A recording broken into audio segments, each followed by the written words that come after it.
trying to get it together so I can You're fine. not be a big baby.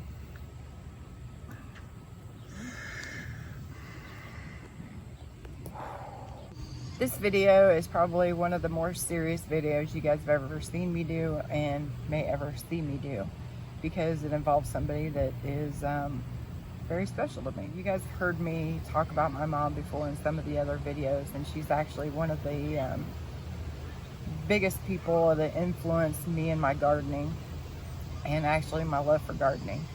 Well, a few years ago we lost her to her battle with cancer, and I've never grown zucchini before for myself.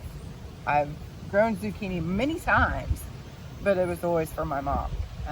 My mom, you guys heard me say, my mom made zucchini bread, and I don't mean she just made zucchini bread. I mean she made the best zucchini bread ever. Well, anyways, this is the first year that I'm growing zucchini for myself. And I do have my mom's zucchini bread recipe, but the whole thing is I didn't realize just how much zucchini I was going to end up with, and I can only eat so much zucchini bread. Mind you, I'm sure I could give plenty of zucchini away and plenty of zucchini bread away to friends and family. I may or may not have planted a little bit more for fall. So let's just say that we are going to have plenty of zucchini.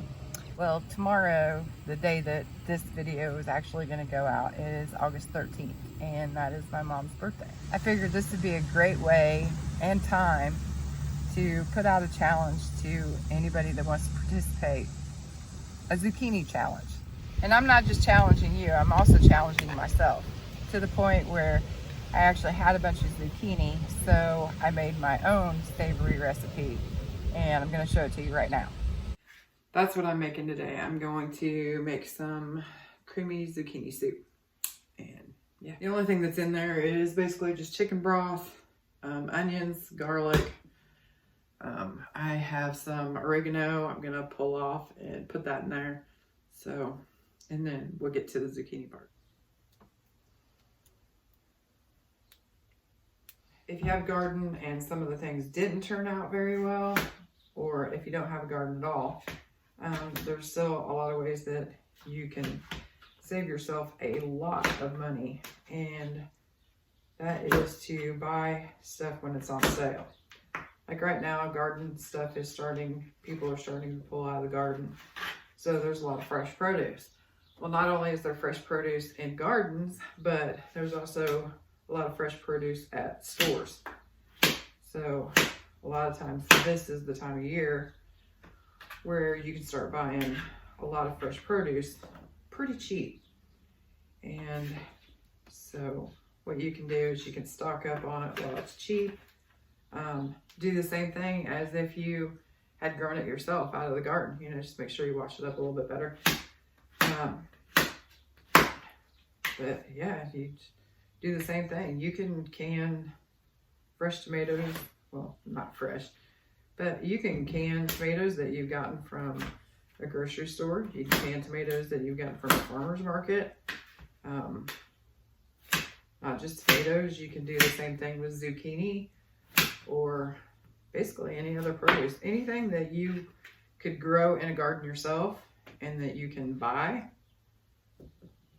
you know, you can can it or freeze it or whatever, and do it while it's got a little bit of seeds, so I'm gonna cut that out.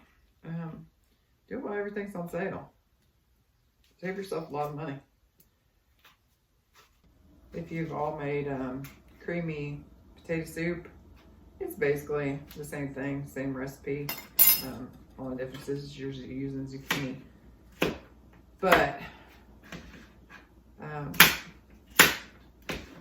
I do have a harder time getting a zucchini to thicken up like the potatoes do. So I'll show you a trick on how I get it thicker and creamier. There's something about the smell of garlic and onions when it's cooking. I don't care how it's cooking, just the smell of garlic and onions always seem to make me hungry. It's like liver and onions. I hate liver and onions. I shouldn't say I hate it. I do not like liver and onions. But the smell of it, my mom used to make liver and onions because that was like one of her like treats, I guess you would say. She didn't have it very often, but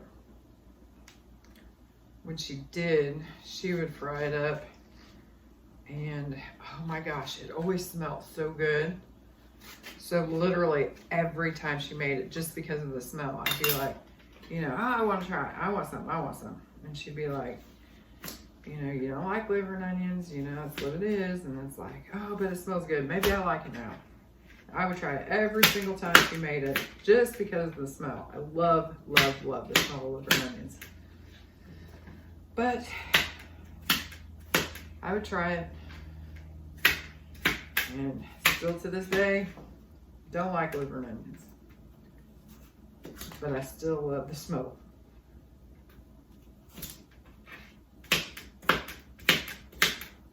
And unfortunately, Kenny doesn't like liver and onions either, so it's not even like I can make them just for the smell of it. Just for the smell of it. The broth is going, so I'm just gonna take this, put it in the broth. It's boiling. Just gonna boil it up just like you would potatoes. That's really about it. I'll bring it back for the rest of it, but that's the hardest part of the whole thing, is chopping everything up.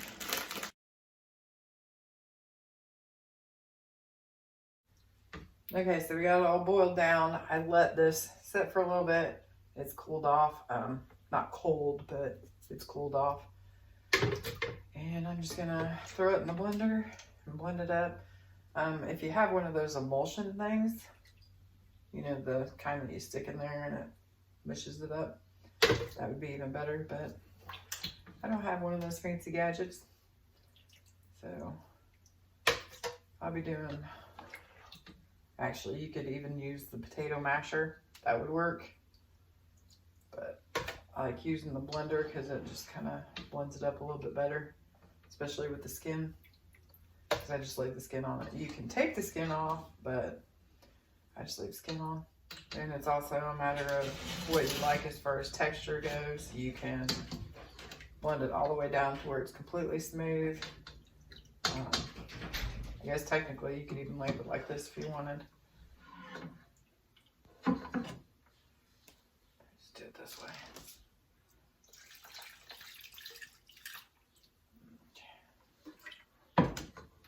And then just gonna blend it up.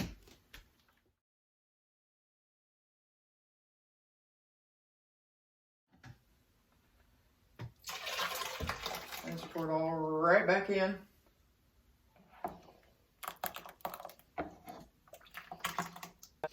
Okay, so I could just leave it like that, which actually doesn't taste too bad the way that it is, but I'm gonna give it a little bit more kick, and I don't actually know what this, so this is what I'm using.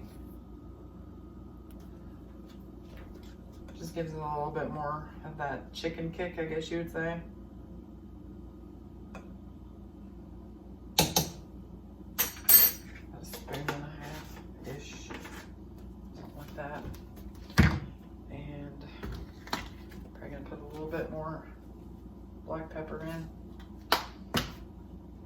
I cannot give you measurements because when I cook, I don't really measure. So the bad part about that is if I ever want to repeat the recipe, kind of hard to do because I don't measure anything. So it's like every time you get something that I've cooked, it's probably going to be a little bit different because I probably can't replicate it completely. And it kind of just depends on what I'm feeling at the time or what spices are going to go in it. So next time I make this, it may not be the same at all as far as spices go anyway. But the basics is chicken broth, onion, garlic, chopped up zucchini, and that's really it. And then the rest of it is all a matter of spices and flavors and tastes and stuff like that, which I guess technically onion and garlic are kind of spice. But anyway, I always put those in. So, but then again, onion and garlic goes in just about everything that I cook. So yeah. And then what I'm gonna do is I'm just gonna heat this back up. I'm gonna put it more low and slow. Leave it just like that. Really good. But cheese makes everything better. And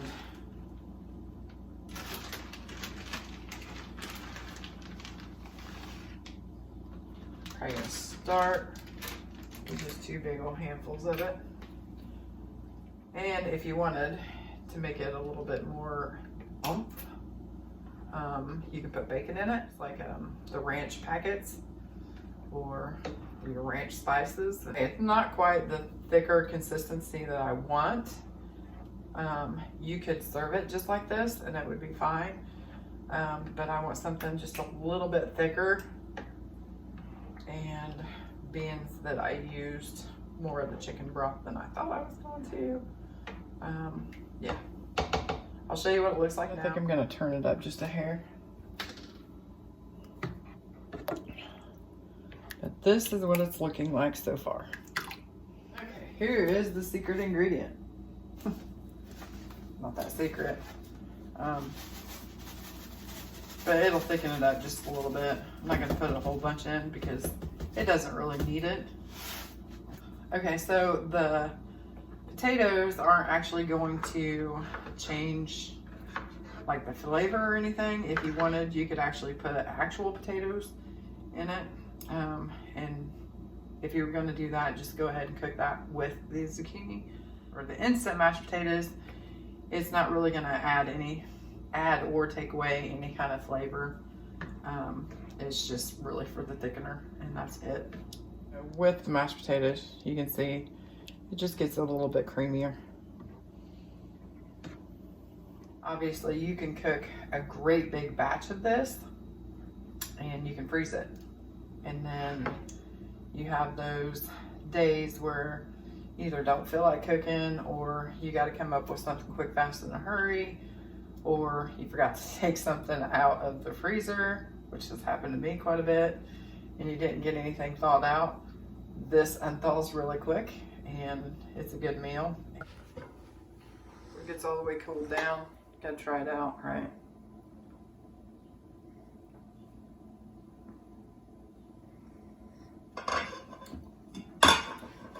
Do you hear that sound? Do you know what that sound is? That's the sound of me tooting my own horn. Toot, toot. That's the good stuff. I don't want this to be just a challenge where you have to be issued for that challenge, because this is seriously, I want these recipes. So if you have a savory, not sweet, savory zucchini dish to share, please let me know about it. I'm gonna make a playlist where I can keep all of the recipes, because like I said, we're gonna have a ton of zucchini and I may just try yours or yours. Or yours, or every single one of them, because we're gonna have plenty of zucchini. So, in memory of my mom, and in honor of my mom, I'm issuing this challenge to anybody that's willing to participate. #ZoukChallenge.